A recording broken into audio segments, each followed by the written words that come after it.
J'adore ce moment où tout le monde attend. Le suspense. Ok, donc le cours de ce soir, il sera Leilou Nishmat, Isaac Gagou, Ben Chaya Marcel. Ben Hashem. J'étais Nishmato, Tzora Betzora Chaim. Que je beaucoup l'accueil son kissé à Kavod. Ben Hashem. Donc, comme je disais, le cours de ce soir, véritablement, c'est le cours qui m'a révolutionné ma façon de penser. La première fois que j'ai entendu ces notions-là, c'était par plusieurs rabbanim qui sont dans cette mouvance. C'est la base de la base de la base de ce qu'on appelle la Torah d'Eretz Israël. La Torah de moi ce que j'appelle, plus dans mon langage à moi, la Torah de la Malchut, la Torah de la royauté. La Torah d'Eretz Israël est véritablement la Torah de l'avenir. Parce qu'en vérité, la Torah qu'on va parler ce soir, le cours qu'on va faire ce soir, c'est des notions qu'on connaît, qu'on va travailler, mais qu'en fait on ne vit pas encore. En fait, on est encore loin de vivre cette dimension qu'on va expliquer ce soir. Et c'est pour ça que j'ai titré le cours « Commencer à aborder le véritable sionisme » parce qu'on est véritablement à un tournant aujourd'hui. On voit que l'État d'Israël, il arrive à apparemment, extérieurement, à une sorte de crise, mais en vérité, intérieurement, c'est un processus de tikkun qui est en train de se faire. Pourquoi ? Parce qu'on arrive vers un point, vers un croisement, où on va commencer à aborder et à comprendre ce que c'est le véritable sionisme. Quelle est la véritable dimension de la terre d'Israël ? Pourquoi véritablement on est présent sur cette terre ? Quel est notre devoir ici ? Quel est notre lien à cette terre ? Etc. etc. Donc, comme je dis, le cours de ce soir, il est fondamental. C'est vraiment la base. D'ailleurs, c'est pas pour rien. Vous voyez, ce soir, j'ai ramené le Rav Kook. Évidemment, le Rav Kook, c'est... si on n'étudie pas le Rav Kook, celui qui n'étudie pas le Rav Kook, il ne peut pas comprendre c'est quoi la Torah d'Eretz Israël. C'est impossible. C'est le seul qui a véritablement ouvert les canaux de la Torah d'Eretz Israël. Dans toute sa précision, dans toute sa splendeur. Donc j'ai pris le Rav Kook ici, vous voyez, c'est le Perek Aleph, donc dans Oroth, pour ceux qui veulent, c'est faire Oroth, le livre des Lumières. Donc Perek Aleph, on est dans le chapitre d'Eretz Israël, donc c'est vraiment le tout début. On va lire ici les premières phrases du Rav Kook. Ce que je vais lire ici, c'est la toute première phrase qu'il a écrite, dans laquelle, vous savez, c'est comme dans la Torah, le principe il dit Bereshit, premier mot, tout est caché dans le premier mot. Bah, c'est pareil ici dans les grands maîtres d'Israël, dans leur texte. Tout est inscrit, tout son programme, toute son idée, tout ce qu'il veut dégager est inscrit dans la première phrase qu'on va lire ici. Et donc, véritablement, c'est un cours qu'il faut écouter, réécouter, intégrer. C'est vraiment très, très important. Et moi, personnellement, en tout cas, c'est ce cours-là, c'est à partir de ces notions-là que j'ai commencé véritablement à pénétrer toute cette dimension Baruch Hashem. Donc, on va commencer juste à lire la première phrase et on va expliquer. Les trois sujets qu'on va aborder ce soir. D'abord, la première partie du cours, c'est sur le véritable sionisme et le véritable lien à la terre d'Israël. Qu'est-ce que c'est la terre d'Israël ? La deuxième partie du cours qu'on va essayer d'amener aussi au milieu, on va essayer de parler de l'histoire de l'indépendance de l'État d'Israël, comment c'est lié à ça. Et on va voir des éléments de l'histoire du sionisme qui est d'ailleurs très intéressante à étudier. Vous allez voir qu'il y a beaucoup d'aspects de l'histoire du sionisme qu'on ne connaît pas. Nous, on connaît toute l'histoire officielle, Ben Gurion, etc. En vérité, il y a des phases plus cachées de l'histoire. Et on va essayer d'en parler un peu ce soir. Et la troisième partie aussi très intéressante qui va être liée à toutes les notions qu'on va développer, c'est la question du Hallel. Vous savez tous cette marloquette qui fait rage. Qui fait rage, hein, on est d'accord. C'est la marloquette de Yom HaAtzmaut. De tous les côtés, dès qu'il y a Yom HaAtzmaut, on parle que de ça. Est-ce qu'il faut faire le Hallel ? Est-ce qu'il ne faut pas faire le Hallel ? Est-ce qu'il faut faire avec bracha ? Est-ce qu'il ne faut pas le faire avec bracha ? On est rentré dans la technicité de la marloquette, mais il faut comprendre d'où vient cette marloquette et quel est le fond de la marloquette. Parce qu'en vérité, toute marloquette technique s'enracine dans une marloquette d'idées, beaucoup plus profonde. Et donc la question du Hallel, et vous allez voir, je vais vous surprendre ce soir sur cette question, ça va être très intéressant. Donc, on va commencer juste à lire la première phrase du Rav Kook. Donc on est je répète, dans le Perek Aleph. Il y a écrit comme ça. Eretz Israël, enena davar chitzoni. La terre d'Israël n'est pas une chose externe, extérieure. Chitzoni. Kinyan chitzoni la Uma. Ce n'est pas une acquisition externe. C'est pas un kinyan. Un kinyan, c'est un achat, comme j'achète un appartement. Par exemple, une maison. On considère tous Eretz Israël comme notre maison. Oui ? Bah, c'est une erreur. C'est pas du tout notre maison. Ce serait une catastrophe que ce soit notre maison d'ailleurs. Hein, je vois les têtes là qui... C'est pas du tout notre maison. Si on voit Israël comme notre maison, ça va amener la catastrophe. On va expliquer pourquoi. Rag betor emtsaï la matara. Le Rav Kook nous dit, il ne faut pas voir en Eretz Israël un moyen pour un but plus élevé. Shel Haïtagdout Aklalit, de la réunification globale, donc du peuple d'Israël, vers Zakat Kiyuma Achomri, et de sa subsistance matérielle. Tout ce qu'on dit, on va expliquer. O Afilou Aruchani, ou même de sa subsistance spirituelle. Eret Israël et Hativa Atzmutit. Eret Israël, c'est une entité. Comment on dit Atzmutit, Ruti? Non, c'est pas Atzmautit. Atzmutit, c'est essentiel. Atzmut, Etzem, c'est l'essence. Une entité essentielle. Kshura Bekesher Chaim Imaouma, liée par un lien de vie avec la nation. Chavuka Bizgulot Pnimiot Imetsiuta, qui est, dans laquelle est inscrite les ségoulottes, les énergies naturelles internes, Pnimiot Imetsiuta, avec sa réalité. Bon, on n'a rien compris. Le Rav Kook, faut savoir, c'est très difficile à étudier, parce que c'est un langage très philosophique. C'est le Kant israélien, le Rav Kook. On a étudié Kant une fois ici. C'est un langage qui est très philosophique, donc il y a beaucoup de mal à l'étudier et à comprendre véritablement ce qu'il veut dire. C'est pour ça qu'on a des commentaires. D'ailleurs, le Rav Aviner, qui est un des plus grands commentateurs du Rav Kook, on va lire aussi ses commentaires. Donc là, c'est essentiel cette phrase. On va voir, le Rav Kook ici va mettre de côté tous les écueils en une seule phrase. Vous allez voir, tous les écueils de qu'est-ce qu'on peut avoir comme lien avec Eretz Israël. Le mauvais lien avec Eretz Israël. Donc, la première chose, il nous dit, attention, Eretz Israël, ce n'est pas une acquisition extérieure. C'est-à-dire quoi? Ce n'est pas fait pour une subsistance matérielle quelconque. Donc là, le Rav Kook, il vient faire le contre-pied à quoi? À toute la pensée du sionisme moderne. Puisqu'en fait, sur quoi se base la pensée du sionisme moderne? Non, la Hitchashut, ok, mais Herzl, qui est le fondateur et le penseur du sionisme moderne, qui a pensé l'État d'Israël, pourquoi il a pensé l'État d'Israël? Pourquoi il a dit on a besoin maintenant d'un État? Exactement. Il a théorisé ce qu'on appelle l'État refuge. C'est-à-dire l'État d'Israël est une notion de refuge. C'est-à-dire on retrouve un repère de sécurité, où on n'est plus attaqué par les nations. On n'a plus la Shoah, on n'a plus les pogroms. Donc en fait, le problème essentiel s'appelait l'antisémitisme. On connaît l'affaire Dreyfus qui l'avait choqué à l'époque et sur laquelle il s'était basé. Et à partir de cet antisémitisme qui faisait rage en Galoute, il a dit on a besoin de l'État d'Israël. On a besoin de la Médina. Donc ça veut dire que quoi? Que l'État d'Israël serait en rapport avec un besoin matériel qui s'appelle la sécurité. S'il n'y avait pas ce problème de sécurité, s'il n'y avait pas ce problème d'antisémitisme, on aurait, selon cette pensée, on n'aurait pas eu besoin de revenir en terre d'Israël.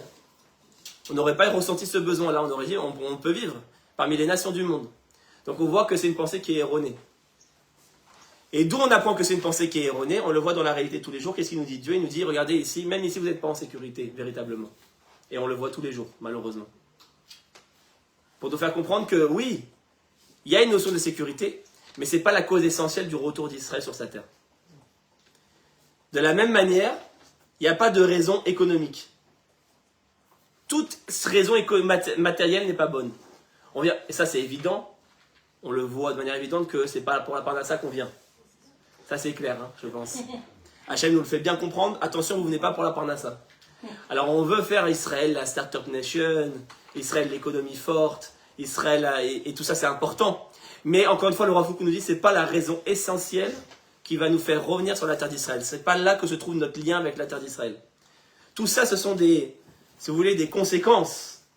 C'est-à-dire que c'est bien d'avoir une économie forte, c'est bien d'avoir une armée forte, c'est bien d'avoir de la sécurité. Mais ce sont uniquement des conséquences. Ce n'est pas la cause essentielle de notre lien avec la terre. Et là, c'est pour ça que je vous disais, attention, c'est une grande erreur il fait un peu chaud là. C'est chaud. Ouais, je veux bien la clim. C'est très très chaud là.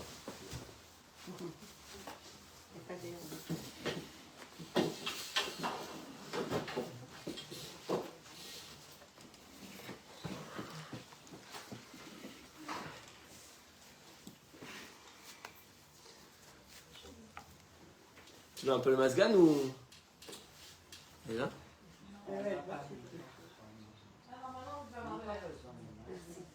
moi j'ai un peu chaud. Ça c'est peut-être parce que je parle aussi, mais... Ah voilà, il y a un peu de...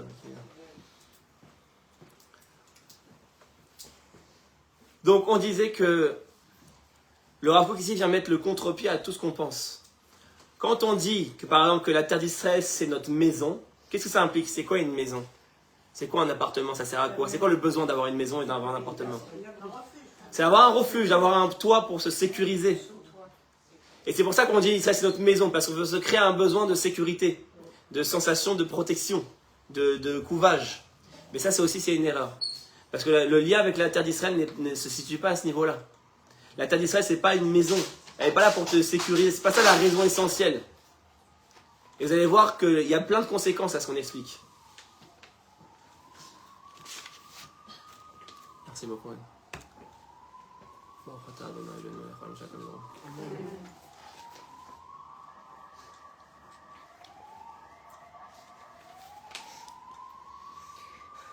Donc c'est ce qui nous explique ici le Rav Aviner. Regardez bien.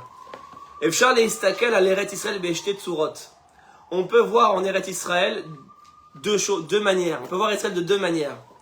Ahachat roe be'Eretz Israël emtsaï le'arzakat kiuma shel hauma israélite.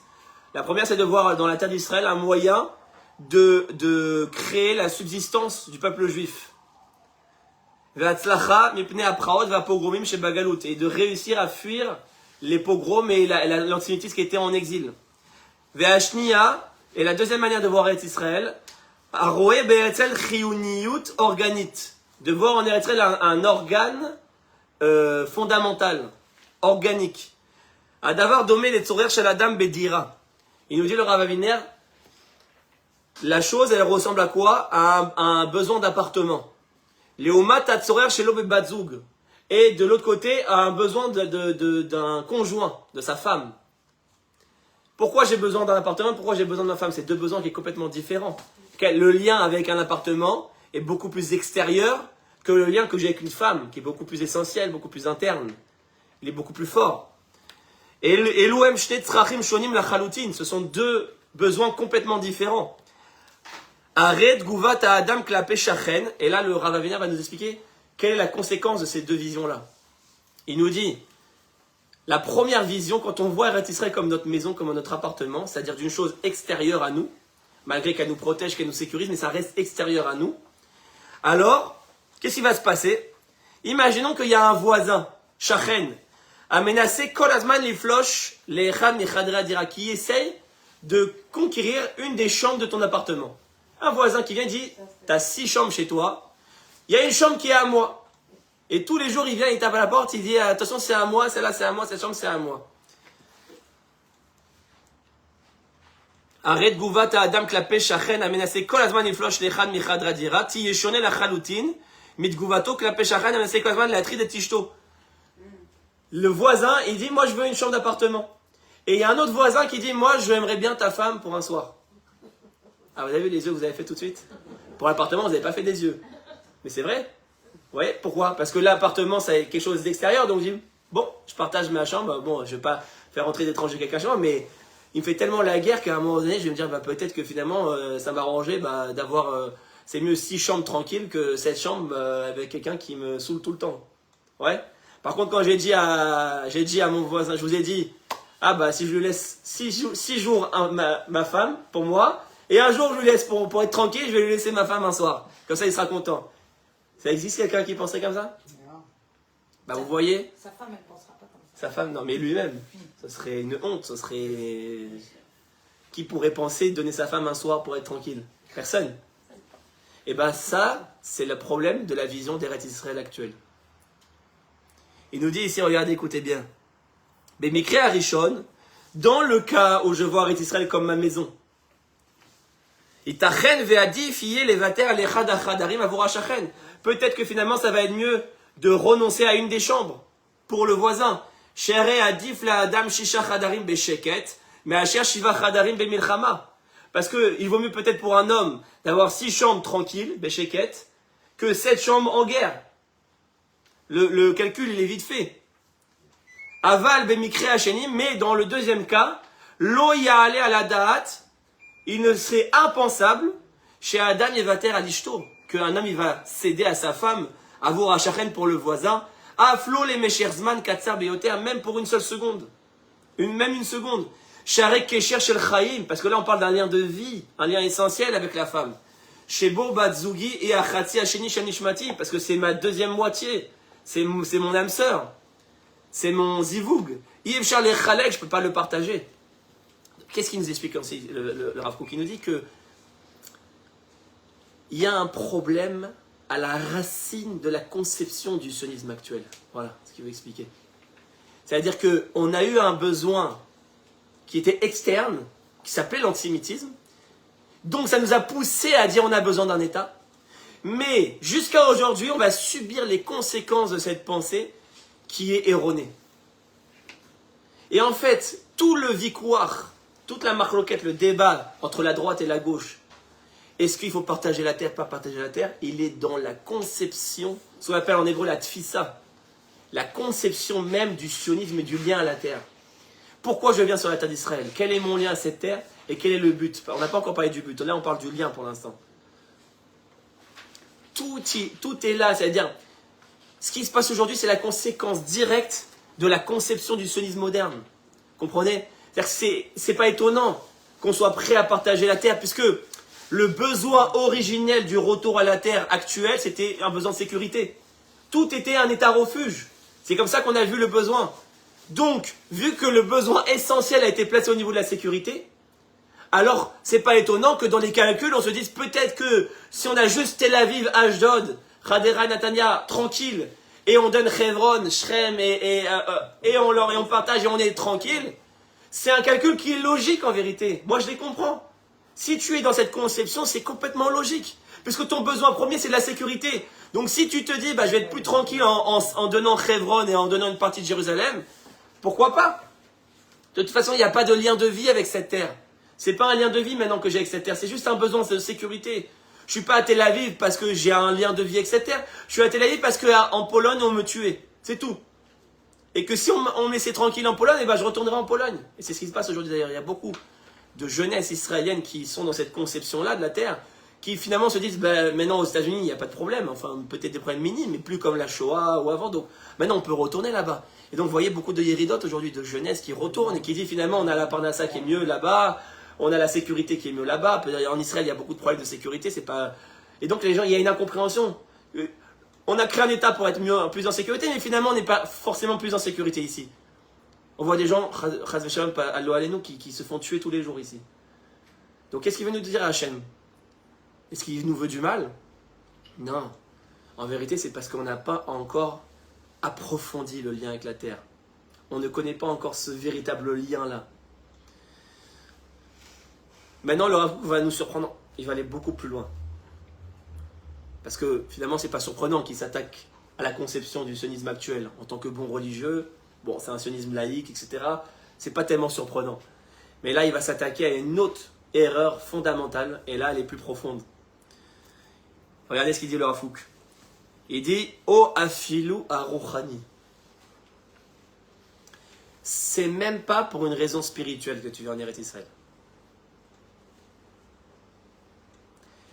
C'est même pas pour une raison religieuse.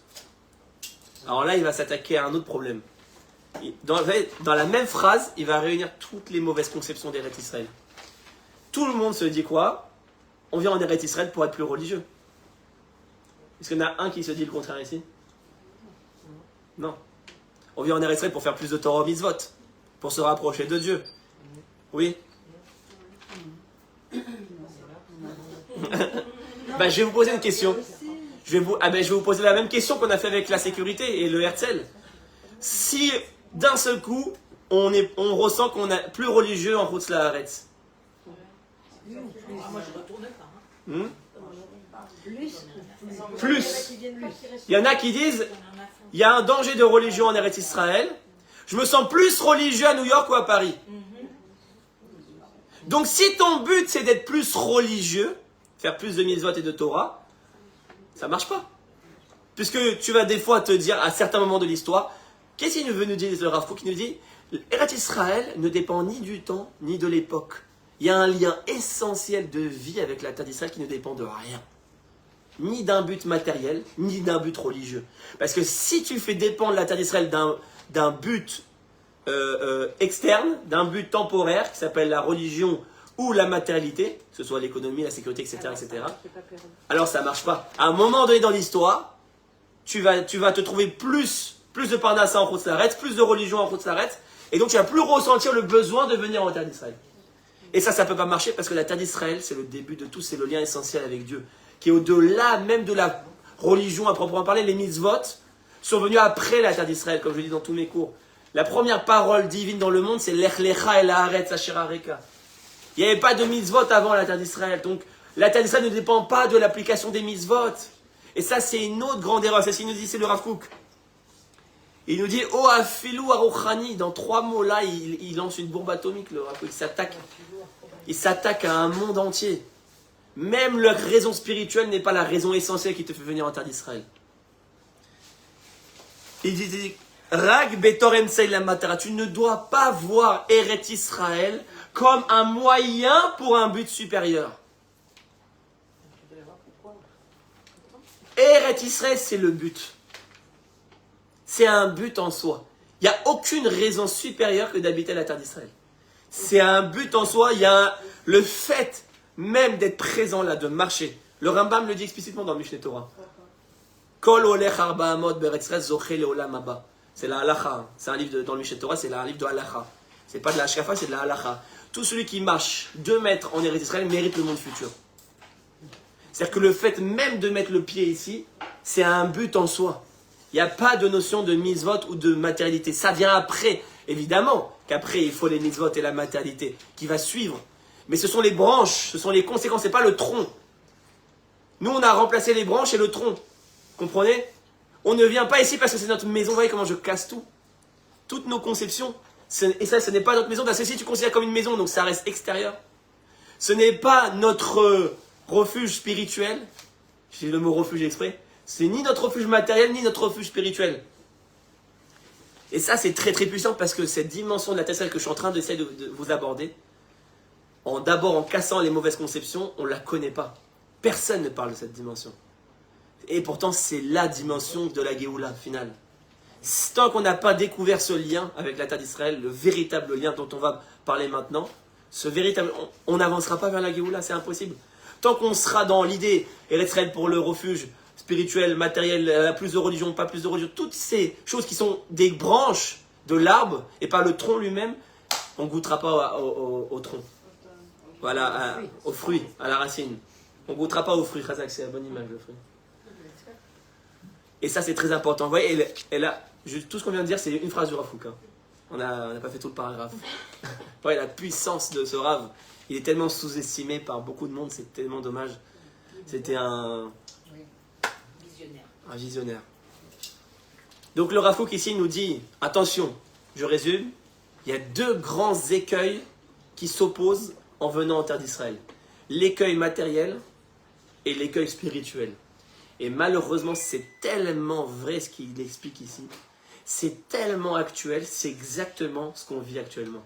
L'opposition entre les 2 camps. Voilà. Pourquoi il y a une division dans le peuple d'Israël aujourd'hui? Pourquoi il y a une déchirure? Et pourquoi il y a 2 camps? Parce que les 2 camps ont tort. Les 2 camps ont tort. La vérité, elle est au milieu.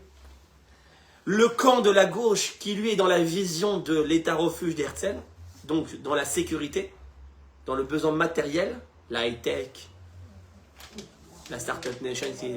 Encore une fois, il ne faut pas mal comprendre, c'est bien, mais ce sont les branches. Ce n'est pas le tronc. Eux, ils en font le tronc. Là, c'est l'essentiel. L'armée, regardez, on a une puissante armée. Ça aurait pu être en Ouganda. Exactement. Ça aurait pu être en Ouganda, en Argentine, ça n'aurait rien changé. Tu peux avoir une très grande high-tech en Ouganda et une très grande armée en Ouganda aussi. Et de l'autre côté, on a le camp des religieux, entre guillemets, qui, eux, sont dans la terre d'Israël des mitzvot. La terre d'Israël du spirituel, mais ça ne marche pas aussi. Il n'y a pas de lien de vie. On est dans une, vous voyez comment on est dans une déchirure. Cette phrase-là du Rav Kook, elle est hyper actuelle. C'est la situation qu'on vit. Le Rav Kook, dans ces mots-là, il vient te dire, attention, si tu es dans cette conception-là, la société va finir par se déchirer. La société israélienne, je parle. Va finir par se déchirer parce que l'un est dans sa conception comme ça et l'autre est dans sa conception comme ça. Et aucun des deux n'est dans le lien de vie avec la terre. Aucun des deux. C'est pour ça que des fois, les gens ils me disent oui, mais il faut parler pour l'unité. Le plus important, c'est la hardoute. Évidemment que le plus important, c'est la hardoute. Mais il faut savoir comment faire la hardoute. Si la personne en moi, elle est de Meretz, pour prendre le plus extrême, et qui pense qu'on est un peuple de colonisateurs et qu'il faut partager la terre, etc., il n'y a pas d'hardoute possible. Il faut arrêter de se mentir. Avec quelqu'un comme moi qui pense l'inverse. La hardoute, il ne faut pas la fantasmer. La hardoute, il faut une hardoute réelle, possible. Les gens, ils vivent dans une utopie. Il n'y a aucune hardoute possible entre quelqu'un de Meretz et quelqu'un de Ben-Gvir. Aucune hardoute possible. La hardoute, elle n'est pas possible tant que chacun y reste dans sa vision. Comprenez? La hardoute, elle est possible quand tu crées un modèle de juste milieu, qui est au milieu. C'est ce que le Rav Kook nous explique ici. Le modèle de la hardoute réelle, il n'est pas que chacun reste sur sa position. Le modèle de la hardoute réelle, il est quand on va créer un modèle lié avec le vrai lien de vie avec la terre d'Israël. Pourquoi? Parce que ce véritable lien de vie, on n'en a pas encore vraiment parlé, mais ce véritable lien de vie, il va d'un côté, si vous voulez, faire le tikkun des manques du monde religieux, de lien à la terre, qui va être le fait d'être beaucoup plus actif, d'être beaucoup plus dans la société, de faire l'armée, de travailler, etc., qui sont finalement les points de déchirure par rapport à l'autre côté, parce que l'autre côté, il dit beaucoup de bêtises, mais il a des fonds de vérité aussi. Quand ils disent que les religieux font pas l'armée, etc., bon, c'est très caricatural. Aujourd'hui, au Hachem, il y a beaucoup de religieux qui font l'armée et qui travaillent. Mais il y a un fond de vérité, où le monde religieux, il s'est déconnecté de cette réalité de société. Et de l'autre côté, les chilonim qui, eux, ont effacé Dieu de la dimension sainte de la terre et la dimension divine de la terre. Ils sont là comme s'ils étaient en Ouganda ou en Argentine. Et donc, il y a des manques. Et donc, il n'y a qu'un modèle du milieu, tant qu'on ne... modeler ce modèle, quand on peut en mathématiques, construire ce modèle-là, et surtout au niveau politique, comme vous savez, moi je suis engagé au niveau politique, tant qu'on n'aura pas des hommes politiques qui vont modeler ce modèle du milieu, qui va pouvoir rassembler la masse, parce que vous aurez toujours des extrémités qui... Il n'y a jamais 100%, vous aurez toujours une extrémité qui va aller de l'extrême gauche, et une extrémité qui va aller à l'extrême droite. Mais la masse du peuple d'Israël aujourd'hui, elle est potentiellement dans ce modèle du milieu. Parce qu'aujourd'hui, on est tous des juifs qui ont cette attache à la spiritualité, et en même temps, qui sont engagés dans la société, qui travaillons, qui construisons une famille, qui ayons une parnassa, qui envoient leurs enfants à l'armée. On est dans ce modèle du milieu instinctivement, mais il n'est pas modélisé. On ne le connaît pas. Ça, c'est ce que le Rav Kook il explique. Il explique que le lien de vie à la terre d'Israël, il se trouve ici. Première chose, il n'y a aucune raison supérieure à la terre d'Israël. La terre d'Israël est un but en soi. Tant qu'on n'a pas compris ça, on va toujours droit dans le mur. Et ça, c'est fondamental. On va droit dans le mur tant qu'on n'a pas compris ça. Il faut arrêter de dire on vient en Israël pour être plus religieux, on vient en Israël pour ça. On vient en Israël parce que Dieu nous l'a demandé. C'est tout. C'est tout. Il n'y a pas d'autre but. C'est la base. Il n'y a aucune raison. Je répète les mots, regardez. Rag, Betor, Emtsaï, la Matara. Ils sont essentiels ces mots. Ne vois pas Eretz Israël juste comme un moyen pour un but. Il y a des gens, ils vont te dire même pour être plus moral. Mais attends, ici, il y a des gens qui ne sont pas moins moraux. Ça existe. Donc tu ne viens pas en Israël pour être plus moral. Tu viens en Israël pour le but en lui-même. Et ça, ce problème-là, j'en ai parlé une fois dans un cours, c'était chez toi, Laetitia d'ailleurs.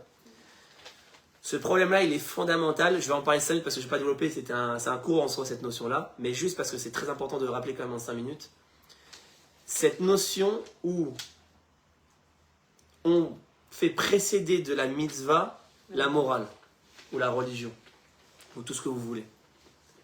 J'explique. Oui, écoutez bien, ce principe-là, il est fondamental parce que tant qu'on n'a pas compris ce que j'explique là, on va droit dans le mur. On n'avancera jamais dans le bon chemin.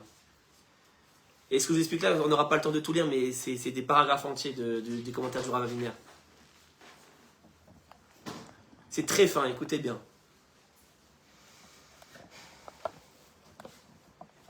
Quand je mets mes tefilines, par exemple, ou quand je porte les tzitzit, est-ce que ça me rend meilleur? Question fondamentale. Ça devrait. Mais est-ce que ça me rend automatiquement meilleur? Pas du tout. Ça n'a pas de lien apparemment direct. Alors, normalement, si j'avais un vrai lien direct, je mets mes téfilines et oh, je suis bon. Ça y est, ça m'améliore. Non.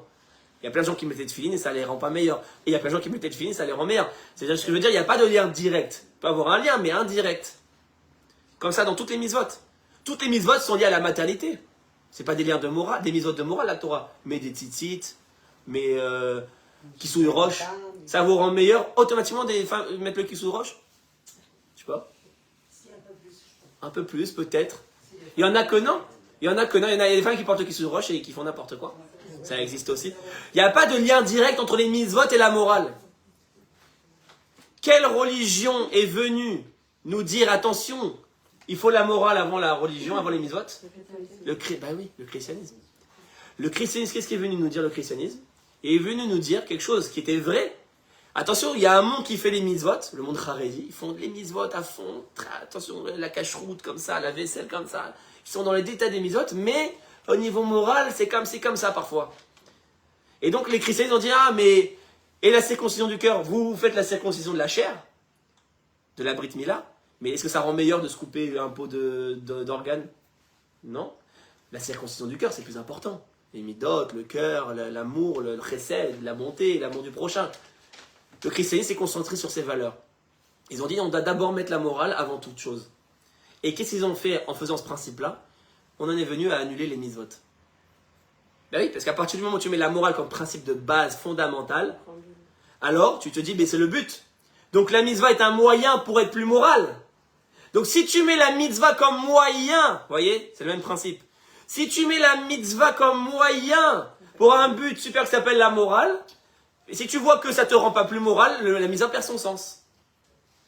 Les mitzvot n'ont pas, ce sont des buts en soi. Bien sûr qu'elles doivent t'amener à la morale. Je sais qu'il y avait une incompréhension par rapport à ça, certains chez toi qui avaient mal compris ce message. Bien sûr, mais c'est encore une fois la branche, la morale, c'est pas le tronc. La morale doit être la conséquence des mitzvot. Mais les mitzvot sont un but super parce que si tu mets la morale avant les mitzvot, alors si les mitzvot t'amènent pas la morale, tu vas dire mais elles servent plus à rien les mitzvot. Et ça c'est l'incompréhension la plus profonde de notre génération. Tous ceux qui font pas la Torah, c'est parce qu'ils sont tellement attachés à la morale. En réalité c'est une bonne intention. Les gens, les chilonim, ça ils disent ouais, il fait la religion mais t'as vu ce qu'il fait à côté. Ils sont tellement attachés à la morale, ce qui est important parce que la morale c'est une valeur fondamentale. Mais ils voient pas le lien avec les mitzvot. Ils disent mais tu fais les mitzvot mais regarde ce que tu fais à côté. Tu mets la kippa, tu vas à la synagogue, tu fais 3 fois par jour la tefila, mais ça c'est une incompréhension qui est terrible dans notre génération. Pourquoi? Parce que les mitzvot sont un but en soi, ils ne sont pas liés à la morale. Faire des sacrifices, c'est que des actes matériels incompréhensibles les mitzvot. Quelqu'un comprend pourquoi on doit faire des corbanotes, pourquoi je sais pas, on sépare le lin et la laine. Quelqu'un peut comprendre, sépare le lait et la viande. Toutes les mitzvot de la Torah en vérité ce ne sont pas des lois de morale. Après il y a eu des lois de morale qui sont venues vers Avtal Hakamocha, etc. Mais les mitzvot elles-mêmes, les 613 mitzvot, vraiment la base des mitzvot, c'est que des mitzvot incompréhensibles, des actes matériels. Bouger le loulav et le hétrog, ça nous rend meilleur ça? Non. Donc le christianisme est venu et a arrivé à... ce principe-là, malheureusement, et là c'est là le point où je voulais en venir, qui est finalement le point d'incompréhension aujourd'hui, c'est que cette pensée-là, que j'appelle la pensée chrétienne, elle s'est infiltrée dans nos cerveaux. Elle s'est infiltrée dans nos cerveaux à un point, et quand je dis dans nos cerveaux, je parle de tout le monde, même le monde religieux. Parce que quand le monde religieux dit, si je viens en Israël, mais ça ne me rend pas plus religieux ou plus moral, ça veut dire que Eretz Israël n'est qu'un moyen et n'est pas un but. Donc en vérité, c'est du christianisme de penser comme ça. Vous comprenez ce que je veux dire? Pareil pour le Beth Amikdash, quand on dit qu'il faut d'abord la hardout et la avatrinam pour construire le Beth Amikdash, non. Pas du tout, il faut le construire. Il y a une mise à de construire Beth Amikdash, et ensuite ça doit t'amener à la hardout et la avatrinam. Mais si tu fais précéder la avatrinam de la construction, eh ben tu vas jamais le construire. Parce qu'il y a... Lève-toi tôt le matin avant qu'on arrive à une situation d'avatrinam et de hardout rêvée. Tu peux attendre encore 1 milliard d'années. Excuse-moi d'être très pragmatique. C'est beau de parler d'avatrinam et de hardout, mais tachles, on va attendre encore 1 milliard d'années, donc non. Bref, je ne veux pas m'attacher parce que, comme je dis, c'est un cours en soi, mais c'est lié parce que c'est des notions qui sont liées. Ça, c'est le véritable lien avec la terre d'Israël. Le véritable lien avec la terre d'Israël, il n'a aucune raison essentielle. Ah, c'est ce qu'il va dire ici. Uma huti va kesher chez Benenu les Israël. Alors c'est quoi ce lien avec la terre d'Israël? Aim zeu kesher emsaim meksherik mo kesher adam azira, oshma kesher shel chaim mo kesher adam leishto. Omer al Navi. Voici ce que dit le prophète Yeshaya dans le chapitre 62, versets 4 et 5. Il dit Lo yamer lar od azuva ou le'artser lo yamer od shmama. Ta terre ne sera plus désolation. À la fin des temps, elle sera vivante, etc. Ki ibal barur betula, ibaalur banayet umsos ratan al kala. Il compare la terre d'Israël comme une femme. C'est un mariage. La terre d'Israël, c'est un mariage. C'est ta femme. C'est-à-dire que tu as un lien de vie. C'est comme avec la femme. Il y a des gens qui disent ouais, mais si je me marie, je vais être moins religieux. Oui, il y en a plein qui pensent comme ça. Parce que la femme, elle va me dire de descendre les poubelles, elle va me dire de m'occuper de ça, donc j'aurai moins de temps d'étudier, moins de temps de ci. Ou alors, ma femme, il faut d'abord que j'ai la parnassa pour me marier. Ça, c'est plus connu. Il faut d'abord que j'ai ici. Vous voyez, c'est pareil. Le mariage, la femme, on en a fait une notion de moyen. C'est-à-dire, il faut que ma femme, elle m'apporte la parnassa. Il faut que ma femme, elle apporte ci. Sinon, je ne me marie pas. Pareil pour l'âge. J'ai la femme, et c'est pareil dans l'autre côté. Hein. Donc, pareil. La femme, on l'a vu comme moyen. Non. C'est un but en soi, le mariage. Vous comprenez? Alors, évidemment, ça doit t'amener après à la construction. Mais l'acte lui-même, il ne doit pas être repoussé pour des raisons extérieures. Je pense que c'est clair, ça. Mais ce message est tellement fondamental. C'est que moi, je pleure des fois. Je dis, mais on n'y est pas encore, on n'y est pas encore. C'est quand qu'on va vraiment entrer dans cette dimension? Je sais pas, je parle bien sûr au niveau klali, Baruch Hashem, nous ici on est bien avancé dans notre pensée. Mais au niveau du peuple, on voit cette déchirure entre ces deux camps qui en vérité les deux sont en manque. Au lieu de se compléter. C'est quand qu'on va trouver ce modèle-là que le Rav Kook nous parlait déjà il y a 100 ans, qui est le modèle de la Géoula. Vous voyez cette déchirure, elle n'est pas d'actuelle, parce que les gens pensent que c'est ce qu'on vit aujourd'hui, c'est nouveau, c'est inédit. C'est une vision complètement tronquée de l'histoire. C'est là qu'on fait un peu d'histoire du sionisme. Cette déchirure-là, elle nous accompagne depuis toujours. Vous savez qu'à l'époque du deuxième Beth Amikdash, il y avait déjà cette déchirure entre les juifs nationalistes, religieux, etc., et les juifs hellénistes, grecs, qui adoptaient la culture grecque, qui adoptaient ça existait déjà, c'est pas nouveau. Dans l'histoire du sionisme actuel, si je vous raconte les histoires, je ne sais pas si vous connaissez un petit peu les histoires. Je veux dire, la gauche et la droite se sont toujours déchirés. Vous connaissez l'histoire de l'Altalena? L'Altalena, ça vous parle? Non? L'Altalena, ça ne vous parle pas? Que Ben Gurion, il a ordonné l'assassinat de Begin. Ça vous parle pas de ça? C'est reconnu historiquement. On va faire un peu d'histoire du sionisme. En 1917, on a eu la déclaration de Balfour, qui a dit quoi? Les Juifs ont droit à un foyer national, qui s'appelle la Palestine mandataire. À l'époque, ça s'appelait la Palestine mandataire, qui recouvrait quoi? Tout le Eretz Israël biblique, c'est-à-dire les deux rives du Jourdain. La Jordanie n'existait pas à l'époque. Toute la partie est, qui s'appelle aujourd'hui la Jordanie, devait arriver aux Juifs, selon la déclaration de Balfour. Si on vous dit que selon le droit international, les Juifs n'ont pas le droit à la terre d'Israël, vous leur sortez la déclaration de Balfour et la conférence de San Remo, la Société des Nations, qui ont fait un plan de partage et qui ont dit voilà, la terre d'Israël c'est pour les Juifs. À l'origine, selon la déclaration de Balfour, toutes les deux rives sont pour les Juifs. Maintenant, les Arabes ont commencé à gueuler. Ils ont dit oh, vous n'avez pas donné tout aux Juifs. Donc, en 1923, la Société des Nations Unies, le SDN, qui était l'ancêtre de l'ONU n'existait pas à l'époque, a fait le premier plan de partage. Les gens croient que c'est en 1947 le plan de partage. Il y avait déjà un plan de partage avant, puisqu'en 1923, la Jordanie a été créée, ça s'appelait la Transjordanie à l'époque. La Transjordanie, ils ont dit on va donner toute la partie Est aux Arabes, ce qui représente 70% du territoire de la Palestine mandataire britannique. Donc ils ont donné 70% aux Arabes. Donc l'État palestinien existe déjà. Hein. Vous savez que les Jordaniens, ça n'existe pas, c'est une entité faussée. 85% de la population jordanienne, c'est des Palestiniens à l'origine. Des Arabes palestiniens. Donc l'État palestinien existe déjà. Ce truc de deux États, c'est un mensonge pour nous attaquer encore mieux. Et la partie ouest, donc l'Israël actuel avec tout, Jérusalem, la Judée Samarie, ça, aux Juifs. Les Arabes ont continué à gueuler, bien sûr. Les Arabes ne sont pas intéressés par un État, ils s'en foutent d'un État. Et ils veulent juste nous chasser parce que c'est un problème religieux qu'on a avec eux. La présence de Juifs sur la terre, c'est terrible au niveau religieux. Pour l'islam, va chuter. Donc, les Arabes ont continué à nous attaquer, ils ont fait des attentats, notamment l'attentat de Hebron en 1929. la grande guerre de Hebron, le grand attentat de Hebron, il y a eu des centaines de morts, etc. Et les Anglais, bien évidemment, ont vu que les Arabes étaient féroces. Et à partir de la déclaration de Balfour en 1917, il y a eu deux grandes figures de la politique israélienne qui s'appelaient Ben Gurion, qui représentait la partie gauche, et la partie droite était représentée par Jabotinsky, qui est l'ancêtre des partis du Likoud, etc. Jabotinsky, il a été voir Ben Gurion. Il lui a dit, si tu cèdes, écoutez bien, si tu cèdes la partie est du Jourdain, c'est-à-dire la Jordanie, Jabotinsky voulait garder tout, même la Jordanie. Si vous regardez le symbole de l'Irgund, du Hetzel, c'est toutes les Eretz Israël bibliques. Celui qu'on va avoir à la fin des temps d'ailleurs. On va récupérer même la Jordanie. Ah ouais, vous n'y croyez pas ça. Vous allez voir, en un jour on va l'avoir. On a eu en 6 jours. En guerre de 6 jours. Là ça va être la guerre de 1 jour.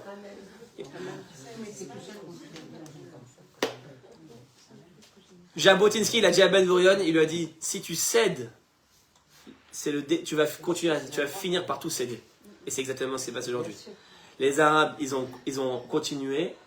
Les Anglais, bien sûr, petit à petit, se sont mis du côté des Arabes. Ça, c'est la partie cachée de l'histoire. Qu'est-ce qui s'est passé? Les Anglais ont sorti ce qu'on appelle le livre blanc. Sefer Halavan. Vous avez entendu parler de ça? Le Sefer Halavan. Premier livre blanc, c'était pour dire, il y a un problème d'immigration juive. Il y a de plus en plus de juifs qui viennent. C'est problématique parce que les Arabes ne sont pas contents. Donc, on va limiter l'alia juive. Ça, c'est dans les années 20, les années 30. Ils ont mis des quotas d'alia juive. Les Anglais, parce que c'est les Anglais qui étaient souverains. Qu'est-ce qui s'est passé? La gauche, évidemment, elle est dans l'optique de bien se faire voir par les Anglais.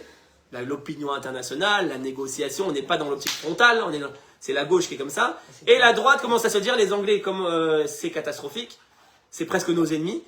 Et donc, certains généraux de droite, qui descendent de la pensée Jabotinsky, vont créer la première milice, vous savez ce qu'on appelle les martérotes.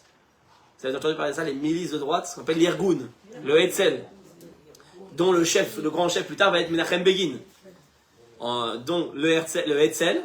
Le Hetzel est la première milice de droite qui va dire, on va être beaucoup plus frontal, on va commencer à répondre aux attaques des Arabes, on va commencer à répondre aux attaques des Anglais, et ils vont commencer à attaquer les Anglais, les Arabes, etc., etc. Et donc on a deux camps qui se créent, pareil, autant d'avoir la gauche, la droite, la gauche qui a ce qu'on appelle la Haganah, ça s'appelait avant le Tzahal, il n'y avait pas de Tzahal à l'époque. La Haganah, c'était l'armée officielle du Yishuv Yehoudi, ce qu'on appelait, il n'y avait pas d'État, c'était le Yishuv Yehoudi, l'installation juive. Et donc ils défendaient, mais ils faisaient que défendre. Et au goût de la droite de l'époque, c'était pas assez, il fallait répondre plus fort. C'est tout. Est-ce que le débat actuel, c'est un débat éternel, ancestral? Maintenant, ce qui se passe, c'est que quand le Hetzel, donc le Irgun, commence à attaquer, etc., on arrive dans les années 30, et là, va y avoir un nouveau élément qui rentre en jeu, qui s'appelle le nazisme. Ah oui. Hitler monte au pouvoir, Marchemo, le nazisme arrive, et là, on arrive en 1939, la Seconde Guerre mondiale explose, et là, il y a un grand dilemme. Pourquoi? Parce que la droite, dirigée, à l'époque il n'y avait pas encore Begin, c'était par Raziel et tous ces gens-là, ils se disent, on a un problème, on ne peut pas continuer à attaquer les Anglais. Parce que les Anglais combattent les nazis. Et donc on est obligé de faire une trêve, le temps qu'on s'occupe des nazis et du problème juif en Europe, et de coopérer avec les Anglais, et d'arrêter la guerre frontale contre les Anglais. Et dans le Irgun, il y a un homme qui n'est pas d'accord avec cette politique. Il s'appelle Avraham Stern. Vous avez déjà entendu parler d'Avraham Stern? Le groupe Stern. Le groupe Stern. Vous avez entendu parler d'Avraham Stern? Oui. Avraham Stern, c'est, je dirais, ni plus ni moins, je vais peser mes mots, mais je dirais, Avraham Stern, c'est l'homme auquel on a eu l'État d'Israël. C'est l'homme qui a eu le plus grand courage de l'époque du sionisme de l'époque. Qu'est-ce qu'il a dit? Avraham Stern était un membre du Irgun. C'était pas un chef encore. C'est un juif polonais qui est monté dans les années 20 en Eretz Israël, qui était universitaire, il a fait la fac, il a étudié, c'était un grand poète. Il écrivait beaucoup de poèmes. Et il était dans cette milice, et il a dit quoi? Il a dit, je suis pas d'accord. Il a dit, moi je m'en fous qu'il y ait les nazis en Europe. C'était très critiqué à l'époque, comme vision. C'était un grand dilemme. Il a dit, moi, mon but c'est Eretz Israël. Je ne vais pas déroger de ça, et l'ennemi d'Eretz Israël, c'est les Anglais. Donc il n'y a pas à faire de trêve avec les Anglais. Qu'est-ce qu'il va faire? Il va faire séparation avec l'Irgun. Il va sortir du Irgun, il va créer une autre milice qui s'appelle le Lehi. Vous avez entendu parler de ça. Lechi, c'est le rachetevot de Lochame Cherut l'Israël. Lechi. Lochame Cherut Israël. Les combattants de la liberté pour Israël. Donc il va créer ce Lechi là. Qui va le suivre? Qui est un personnage qui va devenir premier ministre. Non, Begin il reste à Irgun. Un autre premier ministre, Shamir. Et Yitzhak Shamir va suivre Shern et va créer le Lechi avec lui. Et donc ils vont continuer leurs attaques contre les Anglais. Et il y a même tentative de... Je ne vais pas le dire parce que après ça va être mal vu.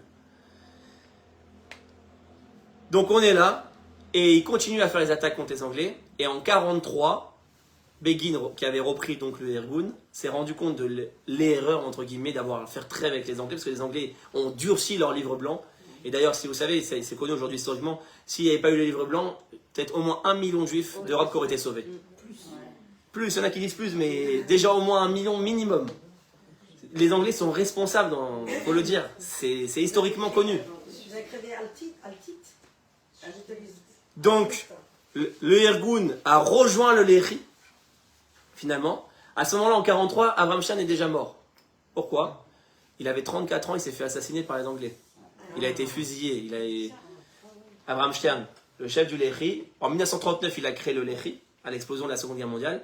Et en 1940, il s'est fait attraper dans sa maison, dans sa chambre à Florentine, donc dans le sud de Tel Aviv. Si vous allez aujourd'hui à Florentine, il y a son musée là-bas. Dans la chambre où il était tué, ils en ont fait un musée. J'ai été là-bas, j'ai visité, c'est un musée super intéressant sur toute l'histoire du Lechi, toute l'histoire de... Si vous savez l'histoire du Lechi, c'est bouleversant.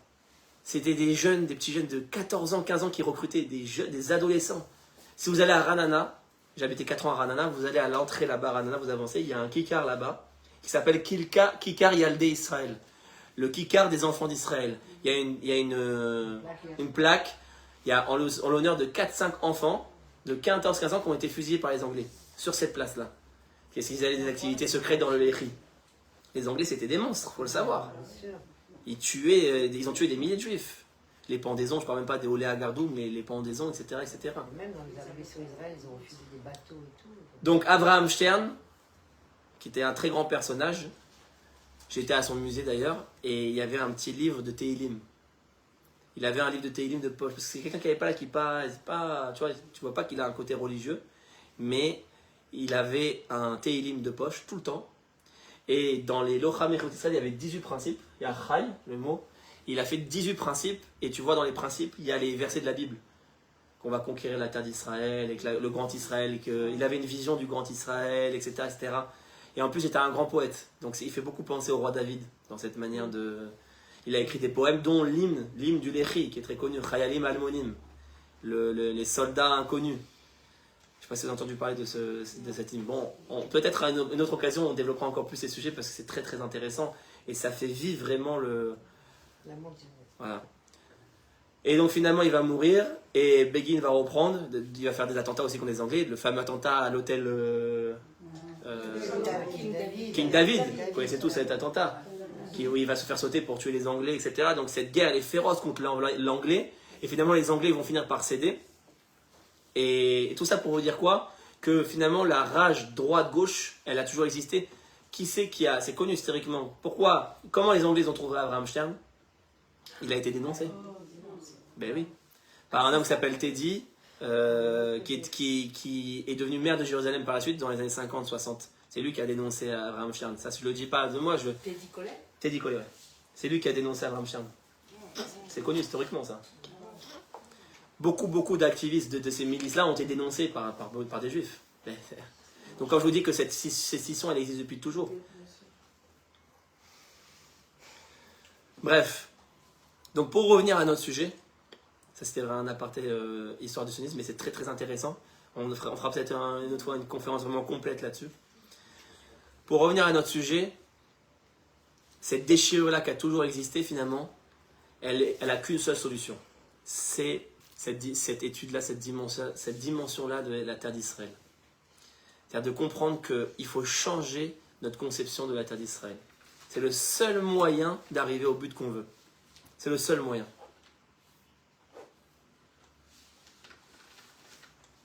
Ça va pour l'instant?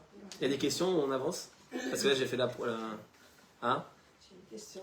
Là, si je demande, c'est que vous pouvez poser une question. Parce que je vais passer à la deuxième partie du cours après. D'après toi, qui serait la personne idéale pour justement rassembler? Elle n'existe pas encore. Pour l'instant, elle n'existe pas encore. C'est pas découvert. Pour l'instant, il n'y a pas de... Il n'y a pas de dirigeant. En fait, il y a des rabbanim qui parlent de cette vision. Ça existe, on étudie dans certains endroits cette vision, dans très peu d'endroits, c'est très minoritaire. Et même dans le monde sioniste religieux, il ne faut pas croire. Hein. Même dans le monde sioniste religieux, c'est majoritairement erroné. Il y a beaucoup d'erreurs. Cette vision, elle existe dans certains endroits, mais le problème, c'est qu'il n'y a pas quelqu'un qui la porte au niveau national. Voilà. Ça, le problème, elle est très minoritaire. Il faut former des gens. On a un modèle, on a des grands modèles, le modèle religieux, le modèle chiloni, le modèle qui sont portés par des personnages. Quand j'ai même dans le monde religieux, il n'y a pas de modèle de ce que je parle.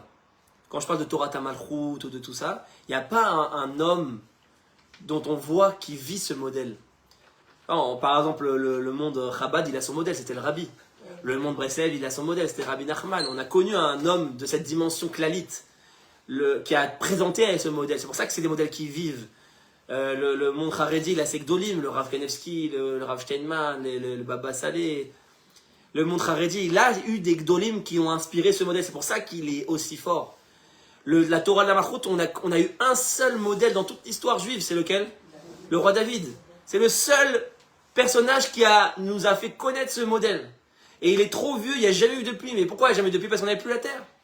Il n'y a pas de modèle de Malchut possible. Ce modèle-là dont on parle n'est possible que quand il y a la terre. Et quand on a vécu 2000 ans sans la terre, on s'est habitué à des modèles sans terre. Et donc il y a des erreurs et des manques dans ces modèles. Et donc même notre rapport à la terre, il est faussé. Parce qu'on est dans des modèles qui précèdent le rapport à la terre. Et c'est les modèles qui façonnent notre rapport à la terre, au lieu que ce soit le rapport à la terre qui façonne notre modèle. Ça va, tu veux ce que je veux dire ou pas? Donc on n'a pas un gadol, un grand homme qui a su encore porter cette vision-là à un niveau klali. Vous voyez? On a un futur. Je sais pas, j'ai pas la prétention.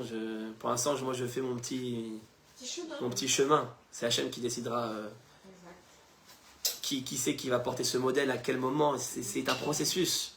Quand on voit, ça va me permettre d'engager sur la deuxième partie, parce que finalement, toutes ces problèmes de conception-là, et là c'est vraiment fondamental ce que j'explique, toutes ces notions, c'est la base de tout. Tant qu'on n'a pas intégré ces notions, on va droit dans le mur. On n'avancera jamais vers la Géoula. Finalement, tout ça, ça s'enracine dans quoi? Tout ce que j'explique, ça s'enracine dans quoi? Ça s'enracine dans un problème beaucoup plus profond. Et là, on touche au fond du problème. Un problème de conception de la Géoula elle-même. Qu'est-ce que la Géoula? C'est ça le véritable problème. Personne ici ne va être capable de me dire c'est quoi la Géoula. C'est quoi la Géoula? C'est quoi la Géoula? C'est quoi Mashiach? C'est enlever toutes ces séparations. Non, oui, bien sûr, mais fondamentalement, c'est quoi? Comment ça se passe? C'est créer un état. On ne sait pas tangible, on ne sait pas ce que c'est. C'est très virtuel. Et donc, tous ces problèmes de conception, je vais vous le prouver, sont liés à un problème plus fondamental qui est notre conception même de la Géoula. De ce que c'est le rapport à Dieu, est-ce que c'est le rapport véritable. On ne connaît pas le véritable rapport à Dieu en vérité. On essaye de connaître des petites choses, on n'a pas. Parce qu'on a eu certains modèles en galoute, donc on a les mitzvot, on se rattache la tfila, etc. Mais le modèle fondamental de vie qui s'appelle la Géoula, où la lumière divine, la Shrina va revenir dans le monde, où Dieu va vraiment revenir, où il y aura ce lien de vie avec Dieu, pas un lien externe, un lien de vie, on ne le connaît pas. Personne ne nous en parle et personne ne nous le présente. Personne ne sait vraiment le formuler. J'ai fait des cours justement où Dafka et Gdolim sont à l'inverse de ça. Oui, j'ai fait un cours où j'ai expliqué que Hachem il voit la Géoula au Gdolim. J'ai amené plein de preuves, je vous enverrai ce cours si ça vous intéresse. Où les Gdolim justement ils ont une fonction temporaire, mais la Géoula finale il passe à côté. Mais je vais vous expliquer pourquoi. Tout ce problème que je vous explique là, et finalement ça va être le passage, la transition vers l'autre partie du cours sur la question du Hallel. Ce que je vous explique là, c'est lié à la question du Hallel. Écoutez bien. Et là, je vais vous surprendre. Il ne faut pas faire le Hallel. Ouais, Masmaout.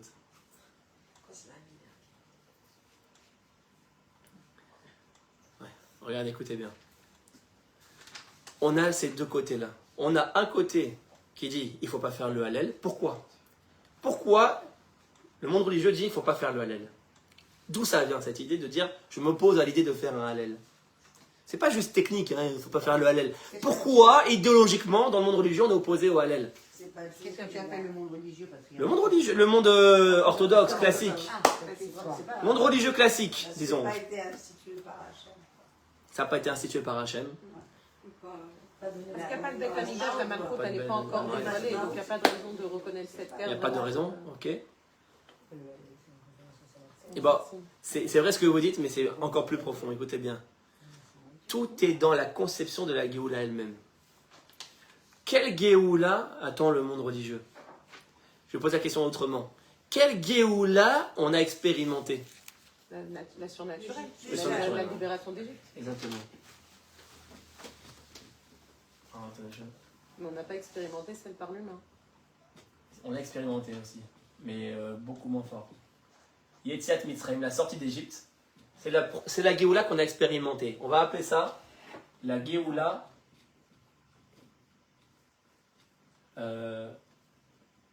Me'al Tivit, au-delà de la nature.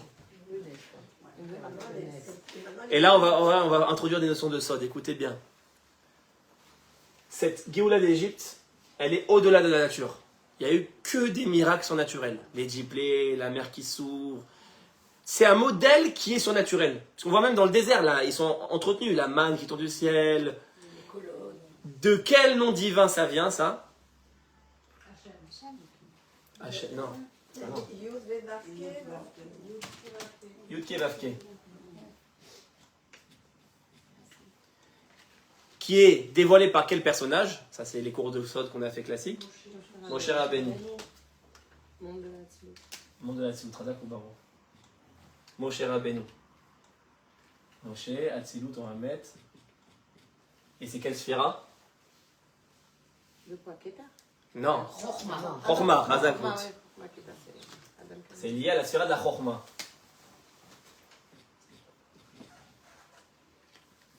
Donc, on a connu une Géoula transcendante, ce que j'appelle moi. C'est-à-dire quoi? Une Géoula qui vient du jour au lendemain, qui vient du ciel, qui vient du haut vers le bas. De Milemala les Mata. C'est ce qu'on a expérimenté. Donc, c'est ce qu'on a connu. Donc, instinctivement, qu'est-ce qu'on attend? On attend la même chose. Ben oui. Pourquoi on est resté en galoute de 1000 ans? C'est ce qu'il dit le Rachaim. Il dit si on avait voulu, on avait pris conscience de ce problème-là avant, il n'y avait pas de décret de galoute fatal. On aurait pu revenir tout de suite après 50 ans, après 100 ans. Vous savez d'ailleurs qu'il y a des juifs qui sont restés en Israël tout ce temps-là. Alors si on a des juifs qui sont restés en Israël, pourquoi tous les juifs ne sont pas revenus? S'il y a 100 juifs qui vivent en Eretz Israël, c'est que c'est possible de vivre en Eretz Israël. C'est très très dur, c'est pas comme aujourd'hui. Aujourd'hui, en 4 heures d'avion, tu étais venu. Mais à l'époque, il fallait faire 6 mois de bateau, c'est très dangereux, il y avait des voleurs. Mais malgré tout, c'était possible. Si tu avais un amour infini, surnaturel pour Hachem, tu pouvais venir. Qu'est-ce qui empêchait les juifs de venir? C'était uniquement la tête. Problème de conception. On attendait que Hachem nous ramène. Comme la Yetziat Mitzrayim. Jusqu'à maintenant. Donc, c'est même plus profond que ça. On attend tellement une Géoula de ce type-là qu'on refuse tout autre type de Géoula. On s'oppose, on ne veut pas voir une autre Géoula que ça. C'est même plus profond comme processus psychologique. Voir une Géoula qui ne se passe pas comme ça ne nous fait pas kiffer, on n'en veut pas. On veut que ce soit du Hollywood. On veut que ça descende du ciel, le Beth Amikdash. On a ce besoin-là. Donc on va même aller jusqu'à rejeter une autre vision. Peut-être qu'on n'en a pas aussi. Peut-être qu'on n'en a pas d'autres visions. C'est ce que on en a une, on le connaît beaucoup moins. Vous allez voir, je vais vous montrer qu'on connaît. Ah. Mais on s'y est moins attaché et c'est volontaire. Parce que notre instinct humain, malheureusement un peu faible, nous fait attacher à cette Géoula, parce qu'elle est plus facile, forcément, t'as rien à faire. Donc, instinctivement, c'est plus simple. Donc, finalement, on est attiré par celle-là. Vous allez voir quand c'est qu'une question de volonté. Il existe le modèle, je vais vous montrer. On l'a vécu. Ça s'appelle Purim. Purim, c'est le modèle de l'autre Géoula. C'est pour ça que d'ailleurs, à Purim, on ne fait pas le Hallel. Regardez, écoutez bien. Pourquoi donc ils ne font pas le Hallel? C'est beaucoup plus que technique, c'est idéologique. C'est-à-dire que si tu fais le Hallel, tu reconnais que finalement ce qui se passe aujourd'hui, c'est de la Géoula. C'est la main d'Hachem, on est dans... Ça, ils ne veulent pas. Ce serait la catastrophe. Parce que ça veut dire, mais on n'a pas vu de mer qui s'ouvre. On n'a pas vu de sauterelles et de grandiose. On a vu de deux types, même pas juifs, même pas religieux, Herzl, Ben Gurion, ils se sont battus, la gauche, la droite, c'était très politique, tout ça, c'était très bas. On n'a pas vu de spirituel de Moshe Rabbeinu qui est venu, qui nous a donné la parole. Oh, amen. Non, on n'a pas vu tout ça. Donc, non, on ne va pas faire le Hallel. Faire le Hallel, ça voudrait dire que reconnaître qu'il y a quelque chose de divin derrière. Et ça, on ne le verra pas. Pourquoi ça va être très dur à voir? C'est d'ailleurs la prière qu'on dit tous les jours dans la Amida. Ve'techezena enenu beshufra letzion verachamim. Juste avant le modim. Donne-nous, permets-nous de voir ton retour à Sion. Pourquoi on dit ça? Ve'techezena enenu beshufra letzion. Permets-nous de voir ton retour à Sion. Vous avez jamais remarqué? Permets nos yeux de voir. Fais-nous voir. Pourquoi? Parce que tu ne le verras pas. Parce que là, on ne sera plus dans la Géoula surnaturelle. Tu ne verras rien. Ce sera tout naturel. Comme si tu veux. Il n'y a pas de divin. Donc, on prie pour qu'on puisse voir ton retour. Parce que ton retour, il ne sera pas magique. Il ne sera pas waouh.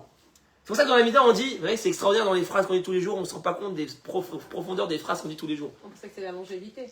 Hein? C'est que c'est plus dans le sens de nous la longévité pour pouvoir voir ce moment. Non, permets-nous de le voir. Regarde, je te donne une autre vision de la phrase. Permets-nous de voir la Géoula, de ton retour. Parce qu'on ne le verra pas. Et même les Gdolim ne le verront pas. Pourquoi? Parce que le monde religieux se dit, mais non, il n'y a pas de Géoula, il n'y a pas de mer qui s'ouvre. C'est pas Herzl et Ben Gurion qui vont nous amener la Géoula, quand même. Donc on ne fait pas de Hallel. Et de l'autre côté, qu'est-ce qu'on a? On a le monde qui eux disent, du sionisme religieux, tout ça, qui disent, non, mais il y a une Géoula. C'est sûr que ce n'est pas la Géoula chez les Mains. On n'est pas dans la Géoula complète. Il n'y a pas encore Beth Amikdash, comme tu as dit, il n'y a pas encore... Mais c'est un processus. Eux ont compris ça, c'est un processus. Donc on est dans ce qu'on appelle, le Rav Kook dit, Atralta des Géoula. Le début de la Géoula, c'est à partir du point auquel ça commence. Évidemment, c'est pas fini, on est en plein dedans, mais on est déjà dans cette notion de Géoula. Tu vas me dire, mais il est où Dieu? Il n'y a rien de spécial. On est comme à Paris, on travaille, on truc. On est déjà dans une notion de Géoula. Donc, on va remercier Hachem de nous avoir permis quand même qu'il n'y a plus de choix possible, si Dieu veut. Qu'on va plus on est chez nous maintenant, on a une indépendance, on a une terre. On va remercier Hachem, on va faire le Hallel. Et bien même ça, c'est une erreur. Pourquoi? C'est pas une erreur dans l'idée, c'est une erreur dans le Hallel. Et là, c'est assez profond, écoutez bien. Comment on dit miracle en hébreu? Nes, Nissim. C'est le seul mot? Nifla, Hazakubaro. Pélé, Niflaot. Nissim ve Niflaot. Quelle est la différence? Pourquoi? C'est quoi la différence? On a deux mots pour dire miracle. Ah non, c'est l'inverse. C'est l'inverse. C'est l'inverse.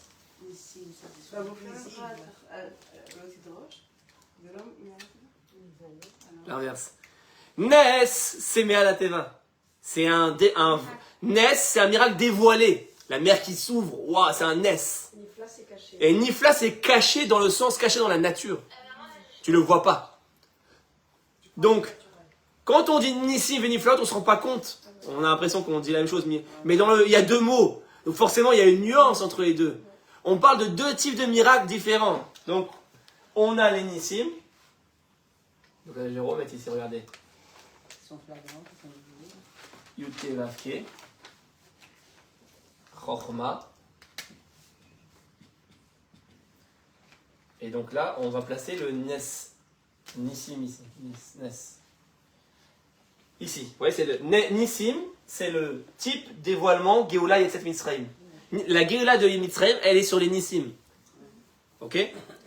Et on a ici, donc, Quel est le nom féminin? Elohim, qui est la nature. Ateva. Donc c'est quelle sphira? Bina, Hazak.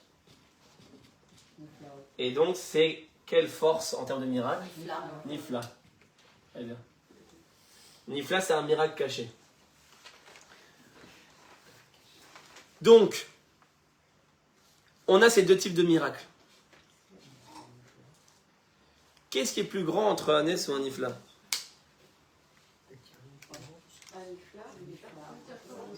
Hein? Qu'est-ce qui est plus grand? Un Nes?